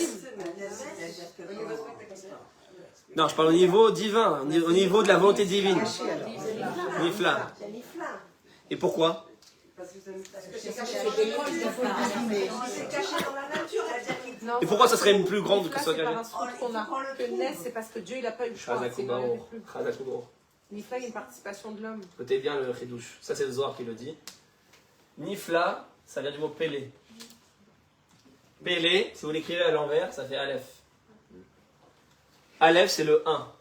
Et sa gematria, si vous faites la gematria de Aleph, c'est 111. C'est que du 1. Le 1, ça fait allusion à quoi? À quelle dimension? En termes de sphérage, je parle. Keter. Chazak ou Baruch. Keter. Le Pélé, c'est Aleph, c'est la dimension du Keter. Ça veut dire que quand on est dans le Nes, je parle là, c'est du pur Zohar. Quand on est dans le Nes, on est dans la force de ce qu'on appelle la sphère de la Chorma. Et quand on est dans le Nifla, on est dans la force de la sphère de la Bina, qui elle-même va nous permettre de dévoiler le Keter. Est-ce que vous vous rappelez qu'on avait dit une fois dans un cours que la Chorma, elle est... Vas-y, dis-moi, Laetitia. La Chorma, elle est enracinée dans quoi? Alors, enracinée...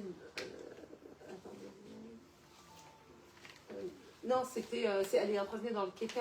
Oui, mais dans quelle dimension du Keter? Attends. Le Atikyomin et il y avait l'extérieur. Ça, c'était Chorma. Et Bina, c'est Arichanpin. Non, c'est l'inverse. Arichanpin et Atikyomin. Arichanpin, c'est la Chitzonut Keter. Le Arichanpin, vous vous rappelez, c'est l'extériorité du Keter. Et la Chorma, elle était enracinée dans l'extériorité du Keter, ça s'appelle le Arichanpin. Et la Bina, elle est dans le Atikyomin, ce qu'on appelle l'intériorité du Keter. Pnimiut Keter. Vous vous rappelez que Bina Yetera, la femme, elle a une Bina Yetera. Yetera, c'est 625, c'est Ha-Keter. Et le Ha-Keter, c'est la Pnimiut du Keter. Vous vous rappelez de ce cours? C'est-à-dire que quand on est dans cette dimension-là, on atteint la Pnimiut du Keter. Et donc, c'est que par les miracles cachés qu'on va atteindre la Pnimiut de Dieu. L'intériorité de Dieu. C'est pour ça que la Géoula d'Égypte, elle n'a pas fonctionné. Finalement, on a fini par faire le veau d'or. Parce qu'on a dévoilé que la Chitzonut de Dieu. Et c'est la raison pour laquelle le Zohar dit que Moshe n'est pas rentré en Eretz Israël.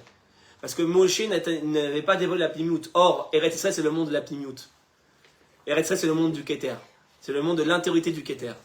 Il n'y a qu'un homme qui va nous dévoiler le modèle dont je vous parle, qui va nous permettre le dévoilement de la Pnimiut du Keter. Comme Moshe n'avait pas ce modèle-là, il n'a pas pu rentrer en Eretz Israël. Ça, c'est la vraie raison, selon le Sod. Ok? Maintenant, selon toutes ces explications, vous comprenez pourquoi on fait le Hallel à toutes les fêtes. Pessah, on fait le Hallel. Pourquoi c'est lié à quel Géoula Pessah? Géoula d'Égypte. Un Nes. On fait le Hallel sur des Nissim. Pour remercier. Quand on a un miracle, on fait le Hallel. On fait pas le Hallel tous les jours. Si on faisait le Hallel sur les miracles cachés, on devrait faire le Hallel tous les jours. Or, on fait pas le Hallel tous les jours. On fait le Hallel sur des miracles dévoilés, ponctuels. Pessah. Toutes les fêtes liées à l'Égypte. Sukkot. Rosh Chodesh. On va parler de Hanouka tout de suite. Toutes les fêtes liées à l'Égypte déjà, c'est les fêtes qui vont disparaître. Parce qu'elles ne sont pas le modèle de Mashiach. Le Mashiach, c'est l'Elohim, c'est la Géoula Tivit, ce qu'on appelle la Géoula naturelle. Donc toutes les fêtes liées à la dimension de la Géoula surnaturelle vont disparaître, c'est logique.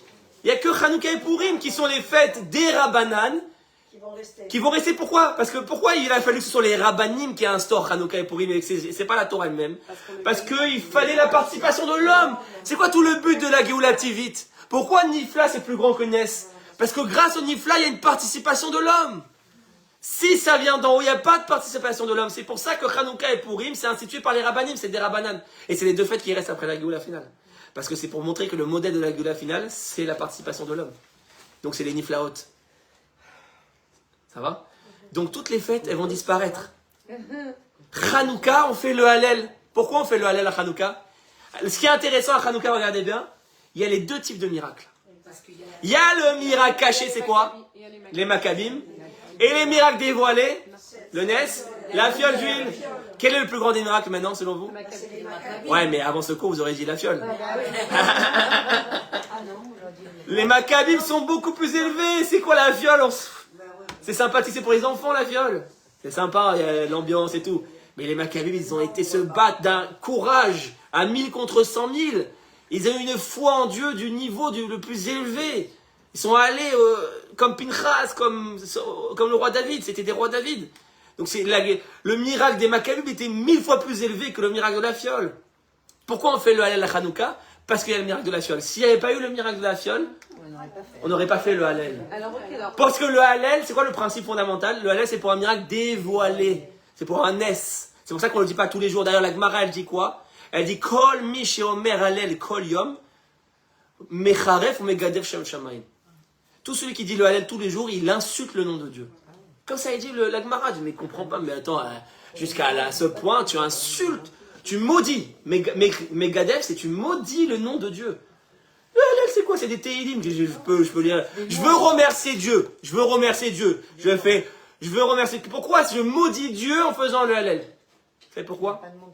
Parce que si tu fais le Hallel tous les jours, tu es en train de réduire Dieu à dire qu'il est obligé de faire des miracles dévoilés pour améliorer son monde. Donc tu le fais descendre, tu le réduis à une force limitée. Alors, donc tu maudis Dieu, entre guillemets. Oui, mais alors quoi? Alors le Yom Ha'atzmaut, toi tu... Alors attends, on va y arriver, c'est pas fini. Il faut d'abord comprendre, j'amène tout le déroulé, parce que c'est un déroulé qui est très... qu'on n'entend pas, donc il faut bien expliquer. Je ne veux pas arriver direct à la conclusion sans avoir bien expliqué. Donc la Gemara dit, tous ceux qui disent le Hallel tous les jours. Pourquoi? Parce que si tu dis le Hallel tous les jours, tu es en train de dire que Dieu, il a besoin de faire des nissim. Or non, Dieu, il s'exprime le plus dans les niflaot, dans le cachet. Bereshit bara, Elohim. Dieu, il veut pas le Hachem. Fondamentalement, il veut le Elohim, il veut la nature, il veut pas se dévoiler. Donc tu insultes Dieu en faisant le Hallel tous les jours. Pourquoi? Parce que le Hallel, c'est pas fait pour ça. C'est pour ça qu'on fait pas le Hallel à Purim. Parce que Purim, il n'y a plus de... Il n'y a plus le nom Hachem. Il n'y a plus une seule fois Yudkevavke. Tout est naturel, la Géoula. C'est pour ça que je dis, on a connu la Géoula naturelle. Elle s'appelle Purim. Et c'est pour ça que c'est la seule fête qu'on garde après Mashiach. C'est la Géoula naturelle. On l'a mis beaucoup plus de côté parce que Yetziat Mitzrayim, on a fait tout un truc évidemment. Toutes nos fêtes tournent autour de Yetziat Mitzrayim. Mais le modèle de Mashiach, il est d'effacer les fêtes de Yetziat Mitzrayim.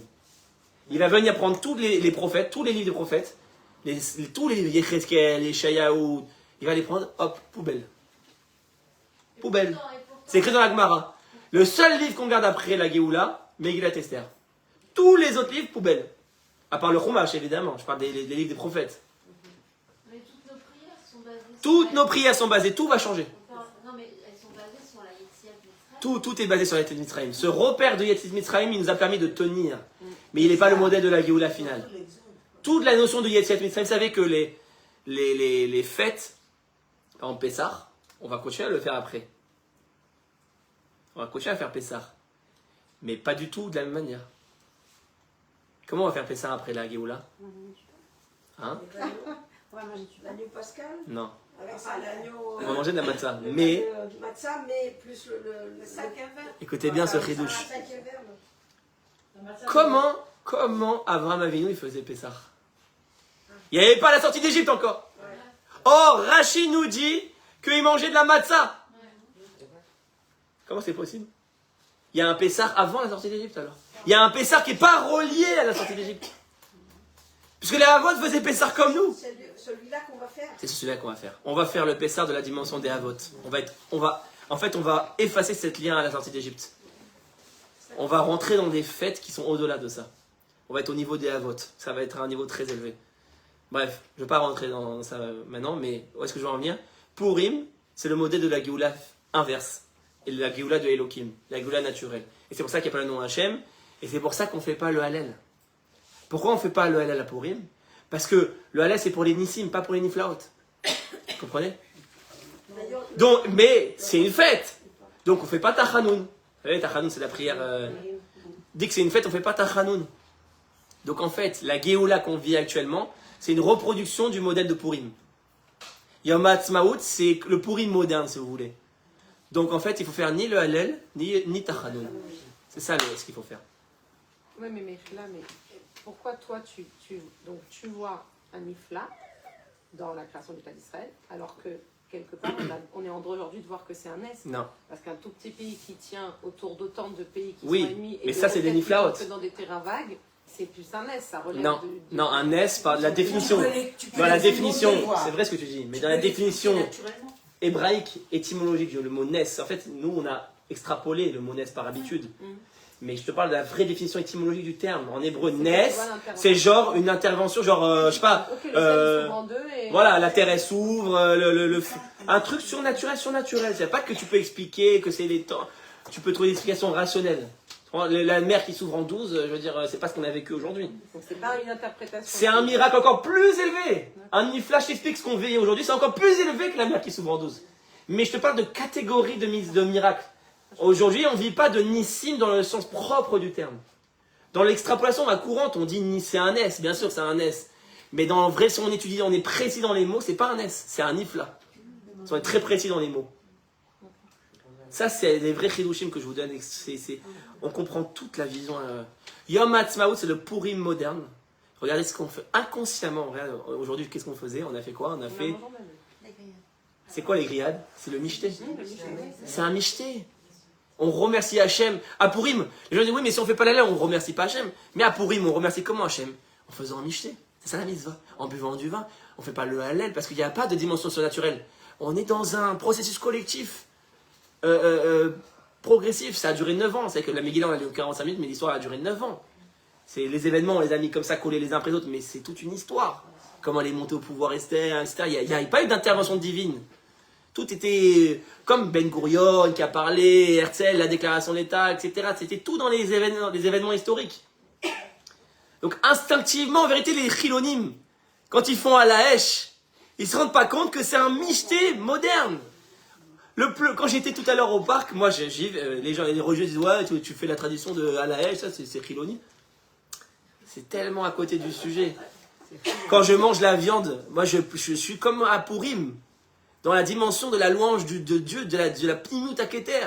Quand tu manges cette viande-là, que tu partages, et que tu as tous les juifs qui sont réunis comme ça, et toutes les familles qui sont en train de manger ce barbecue, qui sont en train de fêter ça. Tu es dans un Purim moderne. C'est extraordinaire à vivre dans cette dimension-là. Et donc, si tu fais ni Hallel ni Tachanoun. Pourquoi tu fais pas Tachanoun? Parce qu'évidemment, c'est une fête. Donc évidemment, tu vas faire Tachanoun. Parce que les religieux, ils font les religieux vraiment noirs, ils font Tachanoun comme c'est genre, il n'y a rien. C'est même pas une fête, c'est comme si on était en galoute. Ah non. Donc évidemment, tu fais pas Tachanoun parce que c'est une fête extraordinaire, c'est un don de Dieu. Comme on dit, c'est même plus grand que la mer qui s'ouvre. Donc évidemment que tu fais pas Tachanoun, c'est plus grand que la mer qui s'ouvre. Mais tu fais pas le Hallel parce que c'est pas la bracha adaptée. Le Hallel, c'est uniquement pour les Nissim. Voilà. Puis ça veut dire que Dieu, il attend la mission de l'homme. Exactement. C'est ça le modèle essentiel de la création. Pourquoi c'est le nom Elohim qui crée le monde? Bereshit bara Elohim. Parce que Dieu, il veut dans le monde essentiel, il veut la participation de l'homme. Parce que quand il y a le Hachem, c'est ça que dans la Megillah d'Esther, il n'y a pas le Hachem. Parce que quand il y a le Hachem, Hachem il prend toute la place. Il n'y a plus de participation de l'homme. Et c'est pour ça qu'on a ça amené au Vaudor. Pourquoi la Géoula de Yetzer Mitzrayim l'a amené au Vaudor? Parce qu'il n'y avait pas la participation de l'homme. Parce que le miracle Nes ne change pas la nature interne de l'homme. Qu'est-ce qui va changer et créer une Géoula finale éternelle quand l'homme va créer un changement interne? Or pour ça, même si Dieu il se dévoile, ça reste extérieur. Il n'y a que quand l'homme il fait un effort, qui participe, qui peut véritablement créer une Géoula éternelle et interne, et un changement réel et interne. À quel niveau on va devoir changer? Je ne sais rien. On n'est pas obligé de devenir parfait non plus. Il y a un niveau de changement, mais ce changement-là, il doit s'opérer interne. Et ça rejoint le cours que j'avais fait sur la Yeridat Adorot. Quand on croit qu'il y a une descente de générations, en vérité, il y a une montée des générations, quand on voit bien. Aujourd'hui, il y a un changement interne qui est en train de se créer, que Dieu il veut. Mais il est voilé, il est complètement voilé. Aujourd'hui, on a l'impression qu'il n'y a rien de divin. Il y a des gens, ils peuvent te dire, non, mais il n'y a pas Dieu. Les religieux comme les non-religieux. Les non-religieux te disent il n'y a pas de Dieu, c'est Tsahal, c'est machin. Et les religieux te disent non, il n'y a pas de Dieu parce qu'on n'a pas vu de mer qui s'ouvre. Ah, les religieux aussi disent ça. Ben oui, bien sûr qu'ils disent ça, c'est pour ça qu'ils font pas le halal. Parce C'est pour qu'ils- ça qu'ils montrent. Quand je dis les religieux, je parle des orthodoxes, hein, le modèle classique, je parle, entre guillemets. Et alors, je discutais avec quelqu'un, et ça, c'est. Tout ce que je dis, il faut le noter, hein, parce qu'il faut savoir répondre aux gens. Non mais t'es gentil, tu nous donnes un cours. Yom Ha'atzmaut, le plus compliqué de l'histoire. Il n'est pas On si a- compliqué, ça va. C'est Il est fatigué. exceptionnel. Non, mais, parce que c'est fondamental, parce qu'il y a beaucoup de rhétorique. Moi, bien sûr, j'essaie de débattre pour confronter les idées, pour voir, etc. Il y a un verset dans le prophète Micha qui dit comme ça, qui est très connu, notamment chez le monde Chabad. Les Chabad, ils sortent beaucoup de ce verset parce que c'est un verset qui est amené beaucoup dans les textes de Chassidut.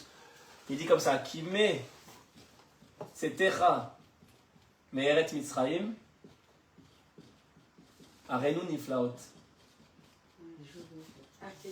Vous connaissez ce verset? Oui, bien sûr. Les Chabad, ils sont dans le modèle religieux classique. C'est ce que j'explique, comme les Haredim. Ils refusent de voir une Géoula dans cette dimension. Parce que pour eux, Israël, ça existe depuis. Bien sûr. Non, mais c'est-à-dire pour eux, ils ne voient pas dans le sionisme laïque actuel un processus de début de Géoula. C'est le même problème que les Haredim finalement. C'est la même conception que les Haredim. Ils ne voient pas ce que j'explique là. Et ça vient et ce que j'explique là, ça vient justement du problème de conception lui-même de la Géoula. C'est-à-dire que les Chabad, c'est bien sûr, les Chabad, attention, c'est pas une critique, les Chabad, c'est des gens extraordinaires. Hein, ils font un travail, il n'y a même pas à discuter de ça. Mais on parle vraiment d'un problème de conception à la racine, qui est commun à tout le monde, pas qu'au Chabad, pas qu'au Haredim, à tout le monde religieux pratiquement. De penser que la Géoula, voilà, comme ils disent Mashiach Now, c'est quoi Mashiach Now? C'est Now, d'un coup, transcendant, comme la Yetziat Mitzrayim. C'est ça Mashiach Now. C'est un problème. Non, pas seulement. C'est la résultante d'un processus qui a déjà démarré depuis longtemps. C'est genre Oui, mais comment toi tu le penses, c'est la oui. suite de Admatal. Comme tu le penses, toi, oui, mais eux, comment ils le disent, non. Eux, c'est Mashiach Now. C'est-à-dire, c'est transcendant. Tant qu'il n'y a pas le dévoilement, on n'y est pas. On n'est pas du tout dedans. Il n'y a pas de. C'est binaire, tu vois, c'est blanc ou noir. Il n'y a pas de gris. Nous, dans notre conception, la Géoula Tivite, elle est progressive, donc il y a du gris. Ça passe du gris clair, du gris bronzé, du gris foncé au gris clair. Eux, c'est blanc ou noir. C'est-à-dire, c'est soit il y a Mashiach, soit il n'y a pas Mashiach. Donc et donc, c'est les Chabad qui sortent souvent ça, ils disent qu'ils mettent Setecha Me'eret Israël Arenu Niflaot. Mais je comprends pas. C'est bien, c'est beau tout ce que tu expliques, David. Mais, regarde, dans le Micha, il y a écrit quoi? Que, comme à la sortie d'Égypte, tu verras des miracles. Donc la Géoula finale, elle est sur le modèle de la sortie d'Égypte selon ce verset. Attention, 2 minutes. Évidemment. Non, parce que c'est tellement beau, c'est tellement précis. Regarde le prophète, quel mot il emploie. Niflaot. Fais-nous voir des niflaot. Mais c'est tellement. Je sais pas, moi. J'ai envie de pleurer, il a dit.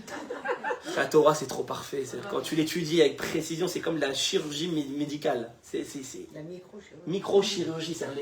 Les mots sont ultra précis. C'est pas Nissim, c'est Niflaot. Mais si tu connais pas la différence entre les deux, tu passes complètement à côté du sujet. Ou alors tu vas parler avec quelqu'un et tu lui dis ça. Alors attends. Arenu Niflaot. Donc lui il me dit, ah tu vois, donc on parle de la sortie d'Égypte. Je lui dis, première chose, il y a écrit Niflaot, et là je lui fais tout le truc sur Nissim et Niflaot.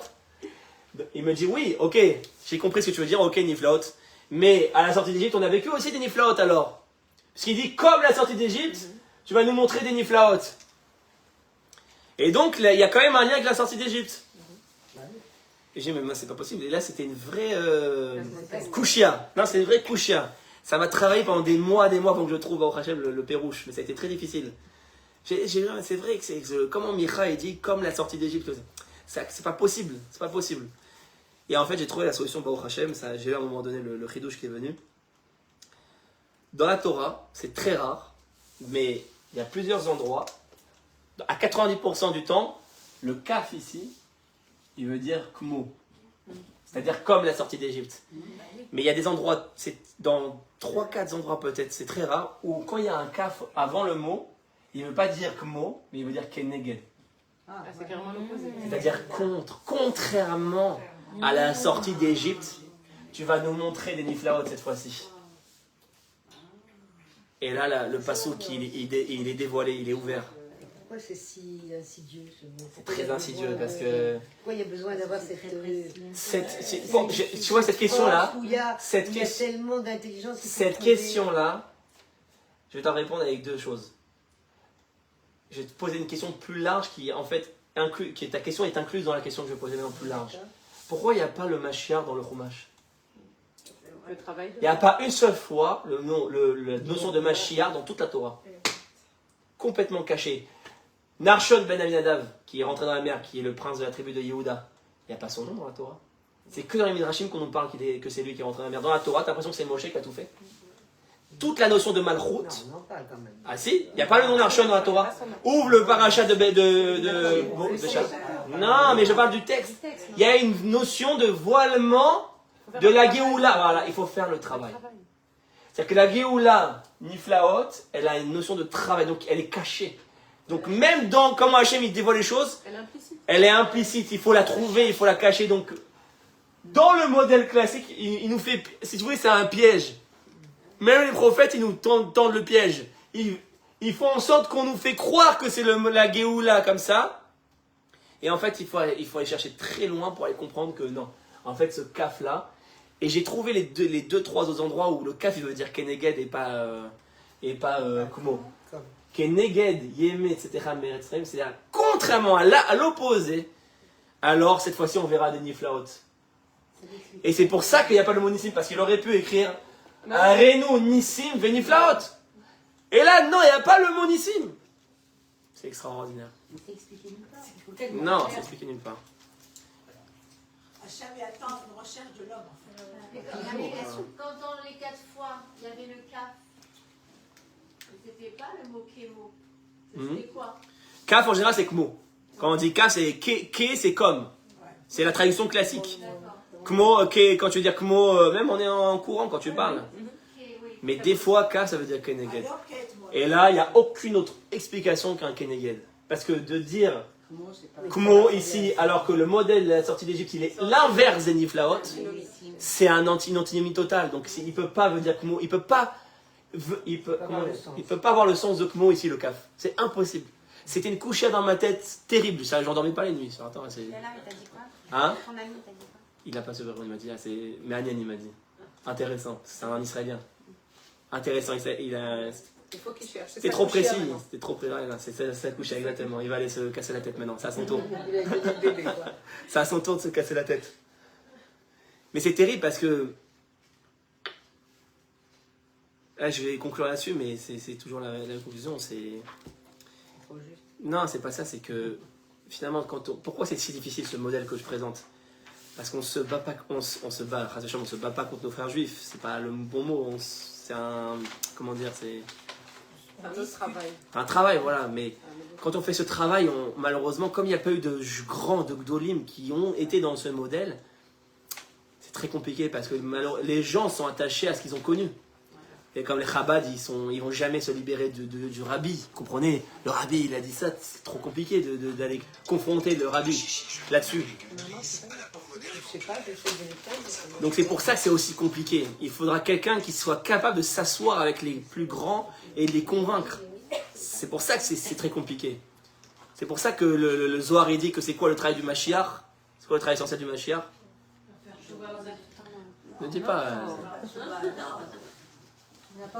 Faire teshuva au tzadikim. C'est ça que le Zohar. Le Mashiach vient faire teshuva au tzadikim. Pourquoi? Parce que pour être le Mashiach, c'est pas n'importe qui. Il faut pouvoir convaincre le Rav Krenevski ou les Rav Lubavitch qui se trompent. Va te lever tôt le matin. Vous comprenez? Et pas qu'ils se trompent en vérité, que il y a une nuance, comme Moshe Rabbeinu. C'est ce que Dieu a dit à Moshe, tu ne rentres pas en Eretz Israël. Parce que tu n'es pas à cette dimension de Géoula Tivit, de Elohim. Toi, tu es le Havaïe, tu es le Yud Kevavke. Toi, tu as fait tous les Nissim, pas les Niflaot. C'est le roi David qui va devenir le modèle des Niflaot, qui est lui l'homme de l'action. Est-ce qu'il aurait pu sortir de ça? Malgré qu'il soit de la... C'est une très bonne question qui me travaille aussi beaucoup. Est-ce que l'Echatrila, c'est prédéfini ou non? C'est une question qui... Parce que d'un côté, tu es obligé de dire oui. Parce que Moshe, il est né comme ça. La Shrina est sortie de son berceau. Il était déjà un tzaddik de la Tzelou, tu comprends? Donc d'un côté, c'est évident que oui, et qu'il ne peut pas se détacher de ça. C'est le modèle de la Tzelou, il est fait pour ça, c'est son rôle. Et après, il y a le Mashiach, le roi David, qui est pour l'autre rôle, pour l'autre Géoula. Donc, mais d'un autre côté, c'est très fataliste comme vision. C'est-à-dire, ça enlève aussi le libre arbitre et le strut. Donc c'est compliqué. Donc c'est une question qui est peut-être sans réponse encore. Même, ce serait un peu contraire au travail qu'Hachem attend de nous. Parce que s'il met quelque chose en nous, il y a la partie travail et potentiel, ça c'est une chose, mais après il y a toute la partie, comme tu dis, du processus que tu vas développer pendant ton travail. Parce qu'il y a un cheminement que toi tu vas faire de manière volontaire ou pas. Quelqu'un qui va emprunter une route ou pas. Moshe, il a fait tout ce qu'il a fait, il a accompli le maximum de ce que Dieu a attendu certainement de lui. Mais est-ce que s'il avait fait ce travail en parallèle de dire ça passera pas par moi la Géoula, mais transmettre le message de c'est une Géoula type, comme tu dis un peu type humaine plus que type. Est-ce que finalement il n'aurait pas pu lui incarner ce rôle-là s'il avait fallu 2 vies? Il y a plusieurs endroits où il y a quand même une indication là-dessus, c'est que tu vois que Dieu il a puni plusieurs fois Moshe. Ouais. Et il ne peut pas le punir si il est prédéfini à ce rôle. Donc d'un côté tu vois qu'il est prédéfini à ce rôle, mais d'un autre côté tu vois que par exemple au Vaudor il lui dit non mais descends. Ou par exemple à Zimri Ben Salou, rappelez le consul Pinchas où il a été puni, que sa tombe a été cachée. J'avais fait le cours là-dessus, il a été terriblement puni parce qu'il n'a pas réagi et qu'il a laissé Pinchas agir à sa place. Qu'il aurait dû être comme le roi David, guerrier, comme un lion. Donc tu vois, dans plusieurs endroits où Dieu il attendait, parce qu'il a puni Moshe, donc c'est-à-dire qu'il attendait qu'il fasse quand même ce rôle. Et même Moi je pense, et je pense que la réponse, moi je pense que c'est une question qui reste un peu sans réponse pour l'instant, mais il y a quand même un niveau de réponse que j'avais expliqué une fois, je ne sais pas si tu te rappelles, l'exemple du gène. du gène. Ouais, il y a ce qu'on appelle les gènes dominants et les gènes récessifs.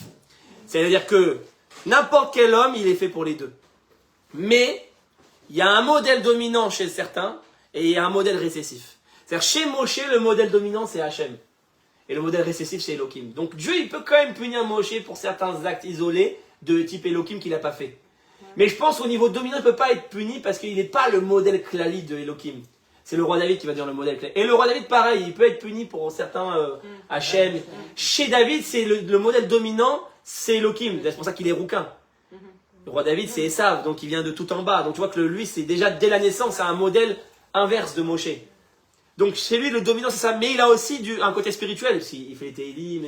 Donc tu vois qu'il a aussi un rôle Hachem. Mais c'est récessif chez lui. Je pense que c'est ce jeu-là. Et ça existe en chacun d'entre nous. Il y a des gens chez nous, il y a certaines personnes où elles sont plus attirées par le modèle Hachem, naturellement. Et il y a des gens qui sont plus attirés par le modèle Elohim, naturellement. Et en fait, le travail, c'est de savoir jongler. Enfin, par exemple, moi, le dominant chez moi, c'est plus Elohim. C'est ce qui me parle, ce qui est interne et en feu en moi, c'est le modèle du roi David.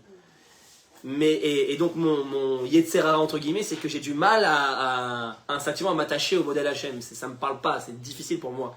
Ça veut dire que je dois redoubler d'efforts pour le faire. C'est la religion classique. Tu vois, mettre les tefilines tous les jours, faire cette fila tous les jours. Pour vous dire, j'ai encore du mal. C'est un effort énorme pour moi d'avoir ce côté. Mais c'est très important parce que si j'ai pas ça, ce côté récessif, il vient contrôler le côté dominant. Et chez Moshe, c'est l'inverse. Chez les religieux qui sont à fond spirituels, etc., c'est le fait qu'ils n'ont pas le côté aussi actif. Comme on voit aujourd'hui, par exemple, là, demain, il y a la grande manifestation de 1 million. C'est très... une manifestation... Pour un religieux, ça ne parle pas, c'est une manifestation. On va prier, on va étudier, on va parler de manifestation. Ça fait très politique, il n'y a pas de divin là-dessus. Donc là, vous voyez, par exemple, aujourd'hui, je viens de lire, appel de tous les Gdolim de rester à la yeshiva et à la synagogue et de ne pas aller à la manifestation. Ah bon? Oui. Non, bah regarde, tu vas voir. Non. Aujourd'hui, les chefs de partis politiques, ils ont fait une annonce, ils ont fait toutes les annonces comme quoi on avait dit d'aller à la manif sont fausses. Les Gdolim sont d'accord de manière catégorique, on ne sort pas de la yeshiva du kollel et on ne va pas à la manifestation. Donc vous verrez, ce sera des minorités charédites qui sont là. Tous ces trucs-là, C'est ça le problème, oui, c'est pas... ça le problème, voilà. Donc, Donc, attends, je vais juste... la question.